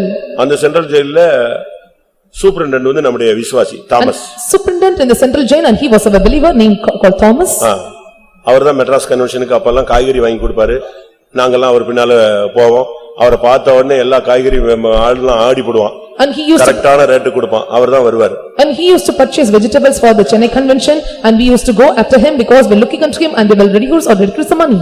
அப்போ ஒரு நாள் அவரு கன்வென்ஷன் பட்டாபுரம் கன்வென்ஷன் நெருங்கின உடனே பட்டாபுரம் பாஸ்டருக்கு ஃபோன் பண்றாரு. So when the Pathabiram convention was fast approaching, and he called to pastor. Pastor, நான் இப்ப என்னால வர முடியாது. And pastor, I cannot come now. But காணிக்கை கொடுக்கணும்னு ஆசைப்படுறேன். But I am willing to give you offering. யாராவது நம்பிக்கையான ஆளா அனுப்புனீங்கன்னா நல்லா இருக்கும். And if you send the trustworthy person, it will be better. உடனே அவர் என்னை அனுப்பிட்டார். And immediately sent me. நான் போனேன். I went. அங்க ராஜ மரியாதை கொடுத்தாங்க. So he given the royal honor to me. அந்த மாடிக்கு போனேன். I went to the upstairs. மாடிக்கு போனா பயங்கர கூட்டம் அவருக்கு. அப்பதான் ஆபீஸ் ஸ்டார்ட் ஆயிருக்கு. இவர் வந்திருக்கிறாரு. எல்லா டிபார்ட்மெண்ட் அங்க உள்ள இருக்கிற டிபார்ட்மெண்ட் அவ்வளவு பேர் வந்து நின்னுட்டு இருக்கான் ஃபைல வச்சு. So when I went up, and it was a great crowd, and because all were standing with files. நான் போன உடனே எல்லா வெளியே போண்டாரு. அவ்வளவு பேர் பிடிச்சு ஓடி விட்டாங்க. So when I entered inside, he said, and everyone please get out, and everyone gone away from the place. என்னை உட்கார வச்சு நான் அப்ப என்ன 21 வயசு, அவருக்கு 55 வயசு இருக்கும். I was 21 years old, and he was 55 years old. கொஞ்ச நேரம் உட்கார வச்சு எனக்கு காஃபி எல்லாம் கொடுத்துட்டு பக்கத்துல வாங்கன்னு சொல்லி ஒரு ரூமுக்குள்ள கூட்டி போனாரு. அங்க பார்த்தா அங்கேயே ஒரு பிரேயர் ரூம் வச்சிருக்காரு. He made me to sit there for a while, and he gave me a provided coffee, and there was a room nearby, and there was also a prayer room. அங்க போன உடனே முழங்கால் போட்டு எனக்கா ஜெபம் பண்ணுங்கன்னாரு. நான் ஒரு 2-3 நிமிஷம் நின்னு ஜெபிச்ச பிறகு அனுப்பி விட்டார். When I went inside, and he asked me to pray for a while, and he prayed for 2 or 3 minutes, and after we closed our prayer. நீ உனக்கு ஒரு ஜெப ஆவி இருக்கணும், உனக்கு ஒரு ஜெப அறை இருக்கணும். And you must have the spirit of prayer, and you should have the prayer chamber. சரியா நிக்க வேண்டிய ஒரு time. And this is the right time to stand நீ in prayers. யுத்த மனுஷனின் அதிபதியாக நீ இருந்தா உன் சத்துருக்கள் எல்லாம் கர்த்தர் உன் பாதத்துக்கு கீழே கொண்டு வருவார். If you are the captain of the men of war, the Lord will bring all your enemies under your feet. சரியான ஜெபம் பண்ணனுங்க. And you must offer a right prayer. தானியேலை போல. Like Daniel. பதில் கிடைக்கிற வரைக்கும் விடக்கூடாது. Until you get answers, and you should not leave him. அது மாத்திரமல்ல. And not only that. நியாயாதிபதிகள் 5ஆம் அதிகாரம் 9ஆம் வசனம். Find 9 of Judges. ஜனங்களுக்குள்ளே தங்களை மனப்பூர்வமாய் ஒப்புக்கொடுத்த இஸ்ரவேலின் அதிபதிகளை என் இருதயம் நாடுகிறது. ஜனங்களுக்குள்ளே மனப்பூர்வமாய் தங்களை ஒப்புக்கொடுத்த ஜனங்களின் அதிபதிகளை கண்டு என் இருதயம் பொங்குகிறது. My heart is toward the governors of Israel that offered themselves willingly among the people. நீ அதிபதியா மட்டும் இருக்கிறதல்ல, மனப்பூர்வமாய் சத்தியத்துக்கு ஒப்பு கொடுக்கணும். And not only you should not be a governor or captain, and willingly you must offer yourself for the word of God. அந்த அதிபதிகள் எல்லாம் மனப்பூர்வமாய் ஒப்பு கொடுக்கிற அதிபதிகள். And those are governors or the officers and were able to submit them willingly. ஜனங்களுக்குள்ளே தங்களை மனப்பூர்வமாய் ஒப்பு கொடுத்த இஸ்ரவேலின் அதிபதிகளை என் இருதயம் நாடுகிறது. My heart is seeking after, or it is toward the governors of Israel that offered themselves willingly among the people. எத்தனை பேர் நீங்க சத்தியத்துக்கு மனப்பூர்வமா ஒப்பு கொடுக்கிறீங்க? And how many are able to submit yourself willingly to the truths? ரோமர்கள் நிருபத்தில் நாம் பார்க்கும் பொழுது When we look into epistles to Romans, அங்கே பவுல் என்ன பேசுகிறார்? and what Saint Paul speak there, இந்த ஒப்பு கொடுக்கிறத பத்தி என்ன பேசுகிறார்? and what he tell about offering or delivering up. ரோமர் 6:17. 6:17 of Romans. முன்னே நீங்கள் பாவத்திற்கு அடிமைகளாயிருந்தும் இப்பொழுது உங்களுக்கு ஒப்புவிக்கப்பட்ட உபதேச சட்டத்திற்கு நீங்கள் மனப்பூர்வமாய் கீழ்ப்படிந்ததினாலே தேவனுக்கு ஸ்தோத்திரம். எப்படி? மனப்பூர்வமாய் நீங்கள் உபதேச சட்டங்களுக்கு கீழ்ப்படிந்தபடியினால் தேவனுக்கு ஸ்தோத்திரம். And God be thanked, for ye have obeyed from the heart that formed the doctrine which was delivered to you. இதுதான் பைபிளுங்க. And this is said in Bible. அதனால ஆவியானவருக்கு நீங்க ஒப்பு கொடுக்கிறது போல வசனங்களுக்கும் நீங்க மனப்பூர்வமா ஒப்பு கொடுக்கணும். So like how you are willingly surrender to the Spirit of God, and you have to willingly submit yourselves for the word of God. முடிக்கிறதுக்கு முன்னாக And before I end up, இரண்டு அதிபதிகளை பார்த்து முடிக்கலாம். and let us see about the two captains and we can wind up. ஒன்று First thing, ஆதியாகமம் 42:6. 42:6 of Genesis. ஆதியாகமம் 42:6. யோசேப்பு அத்தேசத்துக்கு அதிபதியாயிருந்து யோசேப்பு எகிப்துக்கு அதிபதியாக இருந்தான். And Joseph was the governor of the land. ஒன்று. இரண்டாவது Second thing, Daniel 2:48. 2:48 of Daniel. தானியேல் 2:48. பின்பு ராஜா தானியேலை பெரியவனாக்கி அவனுக்கு அநேகம் சிறந்த வெகுமதிகளை கொடுத்து அவனை பாபிலோன் மாகாணம் முழுதுக்கும் அதிபதியாகவும் பாபிலோனில் உள்ள சகல ஞானிகளின் மேலும் பிரதான அதிகாரியாகவும் நியமித்தான். அவனை அதிபதியாக வைத்தான். And he appointed him as a governor. இன்னும் சொல்லப்போனால் It to say so more. Daniel 5:16. 5:14 of Daniel. 5:16. 5:16 of Daniel. பொருளை வெளிப்படுத்தவும் கருகலானவைகளை தெளிவிக்கவும் உன்னாலே கூடுமென்று உன்னை குறித்து கேள்விப்பட்டேன். இப்போதும் நீ இந்த எழுத்தை வாசிக்கவும் இதன் அர்த்தத்தை எனக்கு தெரிவிக்கவும் உன்னாலே கூடுமானால் நீ இரத்தாம்பரமும் கழுத்திலே பொற்சரப்பணியும் தரிக்கப்பட்டு ராஜ்யத்திலே 3ஆம் அதிபதியாய் இருப்பாய் என்றான். ஒருவன் எகிப்தின் அதிபதி, ஒருவன் பாபிலோனின் அதிபதி. One is the governor of Egypt and another is the governor of Babylon. பழைய ஏற்பாட்டுல கிறிஸ்துவுக்கு முன்னடையாளமான பரிசுத்தத்துக்கு சாட்சிகளான ரெண்டு பேர், இவங்க ரெண்டு பேர் தான். And for the shadow of the Christ, and who was the witness for the holiness, and these two stood for the holiness. தானியேல பரிசுத்தத்துல எவனுமே குறை சொல்ல முடியாது, யோசேப்பை ஒருவனுமே குறை சொல்ல முடியாது. And no one can accuse in the matters of the holiness to Daniel as well as to Joseph. தானியேல நீங்க படிச்சு பாத்தீங்கன்னா பரிசுத்தத்தின் ஊழியனுக்கு ஒரு அடையாளம், யோசேப்பு பரிசுத்தமுள்ள ஒரு விசுவாசிக்கு அடையாளம். When you read about the Daniel, and he was the shadow and he was a type for the servants of God, and Joseph for the believers. ஏன்னா ஒருத்தன் குடும்பஸ்தன், ஒருத்தன் குடும்பம் இல்லாதவன். Because one was a family man and another do not have any family. ஆனா ரெண்டு பேரும் ரெண்டு தேசத்துல அதிபதியா இருந்தாங்க. But both of them, and they were the rulers for different two countries. இது எதை காண்பிக்கிறது? And what it shows? எகிப்தின் அதிபதியா இருப்பதுங்கிறது அடிமைத்தனத்தின் மேல் ஒரு ஜெயத்தை காண்பிக்கிறார். So saying that, and he was the governor of Egypt and he was a conqueror over all his bondage. நீங்க பாவத்துக்கு அடிமையா இருந்தது மாதிரி இன்றைக்கு நீங்க தேவனுக்கு அடிமைகளாய் மாறணும். And now once you were the servants or slaves to sin, and you must become the servants to God. அடுத்து அவன் பாபிலோன் மேல் அதிகாரியா இருந்தான், அதிபதியாக இருந்தான். And he was the governor over Babylon. Babylon என்கிறது ஒரு நாகரிகத்தை காண்பிக்கிறது. And Babylon shows a civilization. ஆடம்பரம். It shows pompousness. பாவங்களுடைய தாய். And it is the mother of sin. வேசித்தனத்தின் தாய். And it is a mother of harlots. அருவருப்புகளின் தாய். A mother of abomination. இப்படி எல்லாம் பாபிலோனுக்கு பல பேர் பைபிள்ல இருக்கு. And there are various names given to Babylon in Bible. அந்த தேசத்துல தான் இருந்தான், இவன் அதுக்கு அதிபதியா இருந்தான். And he was the governor in the such lands. இதுதான் ஒரு விசுவாசியினுடைய ஒரு ஊழியனுடைய அடையாளம். And this is the symbol or sign of a believer or a servant of God. ஆடம்பரம் இந்த உலகத்துல இருக்கும், ஆடம்பரத்துக்கு மேல நீ ஜெயம் கொள்ளணும். So there will be ornamentation in this world, but you have to conquer over all those things. உலகத்தை நீ ஜெயிக்கணும். And you must overcome the world. அதனாலதான் நம்ம நம்ம உலகத்தை எதிர்க்கிறோம். So that's what we are resisting the world. உலகத்தின் ஆடம்பரத்தை வெறுக்கிறோம். So we are hating the pompousness of this world. உலகத்துக்குரியது எதையுமே வைக்க கூடாது. தானியேல் ரொம்ப டிஃபரண்டானவர். And we should not have any things of the world, and Daniel is an entirely different person. மாம்சமாய் இருக்கிறவர்களோடே வாசம் பண்ணாத தேவன் தான் யாரு? தானியேல். And who dwell not with the flesh, and such a person is Daniel. அவன் என்னெல்லாமோ செய்யலாம். And he was doing many other things. ஆனா மொத்தத்தையும் வெறுத்துட்டு கர்த்தருக்காக நின்னான். But completely he hated everything and he stood for God. பணத்தை கொடுப்பாங்க.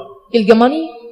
பெந்தேகோஸ்ல ஒரு பாஸ்டர் சொன்னாரு, ஆரம்பத்துல கர்த்தர் கொடுக்காம சோதிச்சாரு, பாதி பேர் ஊழியத்தை விட்டு ஓடியே போயிட்டான். And one pastor said in Pentecost that first the beginning the Lord without giving and tested every people, and so they fled away from the ministry. இப்போ அப்படியே ட்ரிப் ஆயி போச்சு. But now it was stripped like. இப்போ கொடுத்துட்டு சோதிக்கிறாரு. இதுல இவன் ஆடம்பரத்துக்குள்ள போகாம நிக்கறானா? இதுல பணத்தை ஆசைப்பட்டு பொருளாசைப்பட்டு பெண்ணாசை மண்ணாசை பொன்னாசைன்னு போயிடுறானா? அப்படி பார்த்தா அதுலயும் ஒரு கூட்டம் போய்கிட்டு தான் இருக்கு. Now the Lord gives and tested us, and now the Lord checking us whether the people they are going after the lust of the flesh, lust of the men, lust of the people, and he gives and tests us whether we are going after it. கர்த்தர் உன்னை அப்படி நடத்துவார். கர்த்தர் உன்னை அப்படி நடத்துவார். And the Lord will lead you to like this. தரித்திரத்திலே நடத்துவார். In midst of poverty, ஆடம்பரத்திலே நடத்துவார். in midst of your ornamentation, நீ எதிலையுமே விழுந்து போயிட கூடாது. and you should not fall away in everything. நல்ல கவனமா இருக்கணும். நீங்க பாபிலோனில் அதிபதியாக நிற்க வேண்டும். And you must take care in this matter, and you must be the prince over the Babylon. மூன்றாம் அதிபதியாக வந்து நின்றான். And he came as a third governor in Babylon. அடுத்து யோசேப்பை நீங்க பாத்தீங்கன்னா, And nextly when you look about Joseph, அவனுக்கும் வாய்ப்புகள் கிடைத்தது. and he too got chances. ஆனா ஸ்ட்ராங்கா கர்த்தருக்கு நின்னான். But strongly he stood for God. அவனுக்கு இருந்த அதிகாரத்துக்கு அவன் என்னனாலும் பண்ணிருக்கலாம். And with the authority and power he had, and he could done many things. அவனுக்கு இருந்த அதிகாரத்துக்கு அவன் என்னனாலும் சாதிக்கலாம். And with the talents or powers he had, he would do many things. அவன் தன்னை காத்துக்கிட்டே இருந்தான். He preserved himself. இது எகிப்தின் அடிமைத்தனத்தை நீ ஜெயிப்பதை காண்பிக்கும். And this shows that you are winning over the bondage of Egypt. ரோமர் 6ஆம் அதிகாரத்துல பார்க்கும் பொழுது, When we look into Romans chapter 6, வேதம் என்ன சொல்லுகிறது? and what the scripture says, 19ஆம் வசனம், verse 19. முன்னே நீங்கள் அக்கிரமத்தை நடப்பிக்கும்படி உங்களுடைய அவயவங்களை அசுத்தத்திற்கும் அக்கிரமத்துக்கும் அடிமைகளாக ஒப்புக்கொடுத்தீர்கள். So in the beginning, and you have delivered your body for all this thing iniquities and iniquity unto iniquity and uncleanness, and your members were yielded to it. 19ஆம் வசனம் அதை சொல்லுகிறது. The verse 19 says this. ஆனா அதே வசனம் இன்னொன்னு என்ன சொல்லுகிறது? The same verse and what it was telling the other இப்பொழுது matter. பரிசுத்தமானதை நடப்பிக்கும்படி உங்கள் அவயவங்களை நீதிக்கு அடிமைகளாக ஒப்புக்கொடுத்தீர்கள். Even so now you yield your member servants to righteousness and to holiness. இதனுடைய முடிவு என்ன? And what is the conclusion of it? 22ஆம் வசனம் சொல்லுகிறது. Verse 22 says, நீங்கள் பாவத்திலிருந்து விடுதலையாக்கப்பட்டு now you are made free from your sins, தேவனுக்கு அடிமைகளானதினால் and you have become the servants to God, பரிசுத்தமாகுதல் உங்களுக்கு கிடைக்கும் பலன், and the holiness become your fruit, முடிவோ நித்திய ஜீவன். and the end is everlasting life. அதனாலதான் அவன் அதிபதியாக இருந்தான். And so he was a governor. நாம் இப்பொழுது என்ன அதிபதியாக இருக்கிறோம்? So what prince or what captain or governor we are? தமிழ்ல இவைகள் எல்லாம் அதிபதின்னு சொல்லிருக்கு. இங்கிலீஷ்ல ஒவ்வொரு வித்தியாசமான வார்த்தைகள் உபயோகப்படுத்தப்படும். In Tamil it is called as adibadi, but in English it was differently used, prince, governor and captains. பிசாசு கூட இப்பிரபஞ்சத்தின் அந்தகார லோகாதிபதி என்று அழைக்கப்படுகிறார். Even and devil is also called as a ruler of the darkness of this world. உலகத்தின் அதிபதி என்று அழைக்கப்படுகிறார். So he is called as a prince of this world. அந்தந்த இடங்கள்ல பெர்சியா, கிரேக் என்று அதிபதி என்று அழைக்கப்படுகிறார். In different places, and he was called as a prince of Persia and ஒவ்வொரு prince of கிராமத்திலும் Grecia, கிராமத்தின் அதிபதியாக and அழைக்கப்படுகிறார். in every name, and he was called as a different name of princes. இதெல்லாம் ஜனத்துக்கு வீழ்ச்சியை கொண்டு வரக்கூடிய முயற்சிகள். And these are all the factors, or these all the improvements brings falling to the people. ஆனால் நம்முடைய தேவன், But our God, இல்லாவிட்டா நம்முடைய இயேசு, or our Jesus, அவர் ரட்சிப்பின் அதிபதியாக வெளிப்படுகிறார். and he is manifested as the captain of our salvation. பாவ மன்னிப்பு அருளும் அதிபதியாக வெளிப்படுகிறார். And he is manifested as the captain of forgiveness of sins. நமக்கு ஜீவாதிபதியாக வெளிப்படுகிறார். And he is manifested as a prince of life. நித்தியானந்தமுள்ள ஏக சக்கராதிபதியாக Or வெளிப்படுகிறார். he is manifested as the only potentate. சேனாதிபதியாக வெளிப்படுகிறார். And he is accepted as the captain of hosts. சர்வலோக நியாயாதிபதியாக தேவன் Or he வெளிப்படுகிறார். is manifested as a judge over all the earth. ஆனால் நாம் என்ன செய்ய வேண்டும்? So what we have to do? நம்முடைய வாலிபர்கள் அதிபதிகளாக இந்த வாலிப வயசிலேயே மாற வேண்டும். Our youth must be changed as a captain in this young age.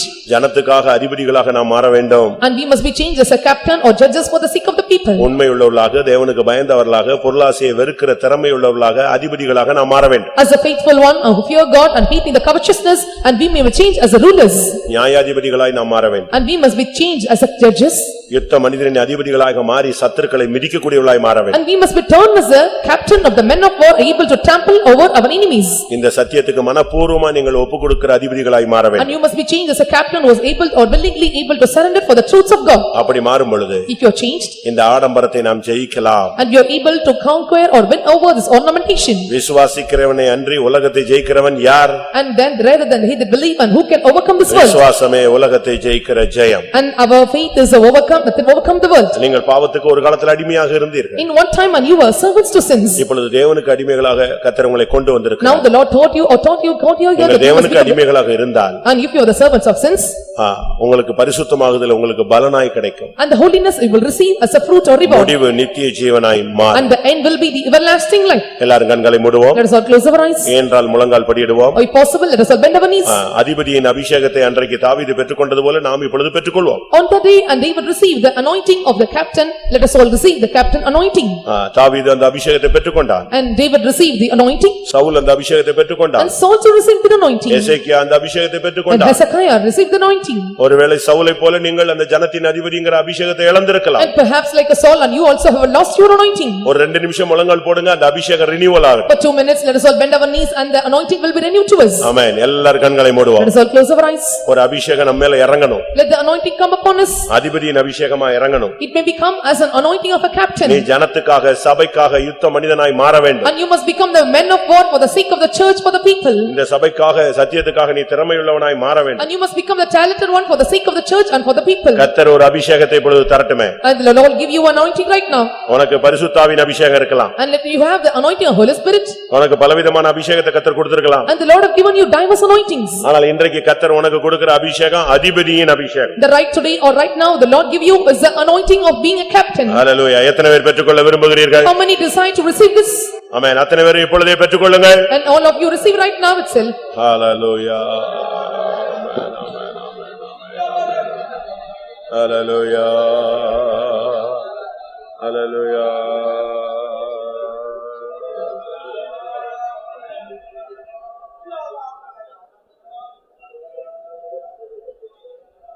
Hallelujah. Ibala bakatira bakatira banya. Hallelujah. Amen, amen, amen, amen, amen. Tira bakara bakara bakati. Ikara balakatira balakati.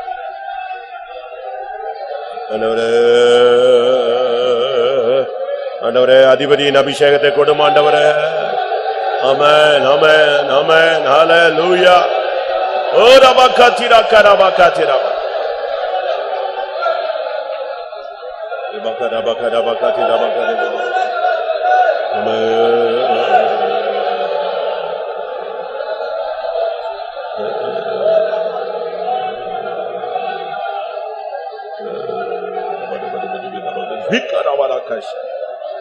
ஆமா.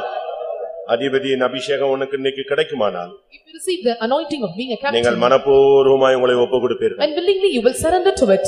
ஆமென். நீங்கள் உலக பொருளாசையை வெறுப்பீர்கள். And you will hate the covetousness. உண்மையுள்ளவர்களாய் மாறுவீர்கள். And you will turn as a faithful ones. ஆமென். நீங்கள் ஜெப வீரர்களாய் மாறுவீர்கள். And you will become a prayer warriors. எல்லா அடிமைத்தனத்தையும் ஜெயிப்பீர்கள். And you will conquer all the bondage and slaveries. ஒரு நிமிஷம் நீங்கள் பெற்றுக்கொள்ளுங்கள். A minute, let us receive the power.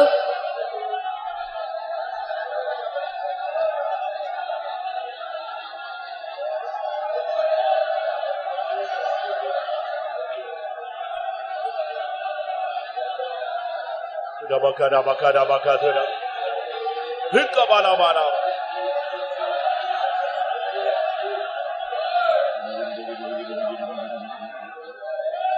Bakara bakara bakatira bakatira tira. Hallelujah, hallelujah. Hibila bala bala.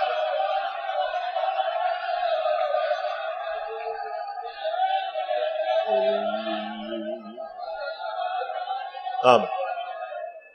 கர்த்தருடைய வார்த்தைகளுக்காக ஸ்தோத்திரம் பண்ணுவோம். நம்முடைய தேவன் நமக்கு ரட்சிப்பின் அதிபதியா இருக்கிறபடினால ஸ்தோத்திரம் பண்ணுவோம். நமக்கு நம்மையும் அதிபதிகளாக மாற்ற முடியாது அவர் சித்தம் கொண்டிருக்கிறார். அதற்காக ஸ்தோத்திரம் பண்ணுவோம். ஆண்டவருக்காக இந்த உலகத்தில் அதிபதிகளாய் யார் அபிஷேகம் பண்ணப்பட்டார்களோ அவர்களை சேர்க்க அவர் வருகிறார். அதற்காக ஸ்தோத்திரம் பண்ணுவோம். அந்த நாளுக்கென்று எல்லாரையும் ஆயத்தப்படுத்த முடியாது. ஸ்தோத்திரம் பண்ணுவோம். பிதா குமாரன் பரிசுத்த ஆவியானவருக்காக ஸ்தோத்திரம் பண்ணுவோம். எல்லா மகிமையும் அவருக்கே செலுத்தி ஸ்தோத்திரம் பண்ணுவோம். எங்களை நேசிக்கிற நல்ல ஆண்டவரே, ஆசீர்வதிக்கப்பட்ட மனிதனின் சமூகத்துக்காய் நின்றோடு ஸ்தோத்திரிக்கிறோம். இந்த வாரத்தின் மத்தியில் இந்த மலைவெளியிலே சமூகத்தை நாங்கள் கூடுகிறோம். பாடவும் துதிக்கும் தேவனை மகிமைப்படுத்தும் கர்த்தாவே உம்முடைய அன்பினால் நிரப்பப்பட உம்முடைய அபிஷேகத்தினால் நிரப்பப்பட எங்களுக்கு உதவி செய்ததற்காக ஸ்தோத்திரம். ஆவியானவரே இந்த மாலைவெளியிலையும் கூட ஆண்டவரே இந்த வசனத்தை தியானிக்க தந்தை கிருபைக்காக உமக்கு ஸ்தோத்திரம். ஆண்டவரே இந்த ஆழமான சத்தியத்தை கேட்கிற நாங்களும் கூட அதை கேட்டு அதன்படி ஜீவிக்க எங்கள் ஒவ்வொருவருக்கும் சத்திய ஆவியானவர் தான் எங்களுக்கு கிருபை தரும்படியாக வேண்டிக்கு வரங்க தாவே. ஆண்டவரே உமக்கு ஸ்தோத்திரம். ஆண்டவரே நாங்கள் அதிபதியை குறித்து நாங்கள் கேட்டோம். ஆண்டவரே பிசாசு பிரபஞ்சத்தின் அதிபதியா இருக்கிறான். ஆண்டவரே கர்த்தாவே உமக்கு ஸ்தோத்திரம். ஆண்டவர் மாம்சத்தோடு ரத்தத்தோடும் அல்ல இப்பிரபஞ்சத்தின் அதிகார அந்தகார லோக அதிபதிகளோடும் உங்களுக்கு போராட்டம் உண்டு சொன்னீர். ஆண்டவரே அந்த அந்தகார லோக அதிபதிகளை நாங்கள் ஜெயிக்க இந்த ஆவியின் வல்லம் எங்களுக்கு கூட தரும்படியாக வேண்டிக்கு வரங்க தாவே. ஆண்டவரே உமக்கு ஸ்தோத்திரம். அவன் கர்த்தாவே ஆண்டவரே உலகத்தின் அதிபதி. ஆண்டவரே பிசாசு அவன் உலகத்தின் அதிபதி என்று சொல்லிக்கிறீர். இதோ உலகத்தின் அதிபதி வருகிறான், அவனுக்கு என்னிடத்தில் ஒன்றும் என்று சொன்னீர். ஆண்டவரே இந்த சத்துருக்கு எங்களிடத்தில் ஒன்று ஆண்டவர் இடமில்லாமல் எங்களை பரிசுத்தமா எங்களை பாதுகாத்துக் கொள்ள முடியாது. சத்துரு எங்களை குற்றப்படுத்தாதபடி எங்களை பாதுகாக்க முடியாத வேண்டிக்கிறோம். நீர் ரட்சிப்பின் அதிபதியாக வந்தீர். ஆண்டவரே பாவத்தை போக்கும் அதிபதியாக வந்தீர். ஆண்டவரே நீ ஜீவாதிபதியாக வந்தீர். ஆண்டவரே நீ சர்வலோகத்துக்கும் அதிபதியாக கர்த்தாவே எங்கட மத்தியில கடந்து வந்தீர். ஆண்டவரே நாங்கள் கேட்டதான் அந்த வார்த்தையின்படி நாங்களும் கூட ஜீவித்து எங்களையும் கூட அதிகாரிகள் அதிபதியால மாற்றாதா எங்களையும் கூட மாற்றும்படியாக எங்களை வாஞ்சிக்கிறீர். ஆண்டவரே ஆண்டவரே ஜனத்துக்கு அதிபதிகளா இருக்கிறவர்கள் தேவனுக்கு பயந்தவர்களும் உண்மையுள்ளவர்கள் பொருளாசை விட்டு விலகுறவனுமாய் காணப்பட வேண்டும் என்று நாங்கள் கேட்டோம். ஆண்டவரே அதன்படி நாங்களும் கூட கர்த்தாவே ஜனத்துக்கு அதிபதிகளாய் எங்களை ஒவ்வொருவரையும் மாற்றும்படியாக வேண்டிக்கிறோம். கர்த்தாவே யோசிப்பும் கூட கர்த்தா பார்வோன் அனுப்பி அரண்மனைக்கு அதிபதியா இருந்தான்.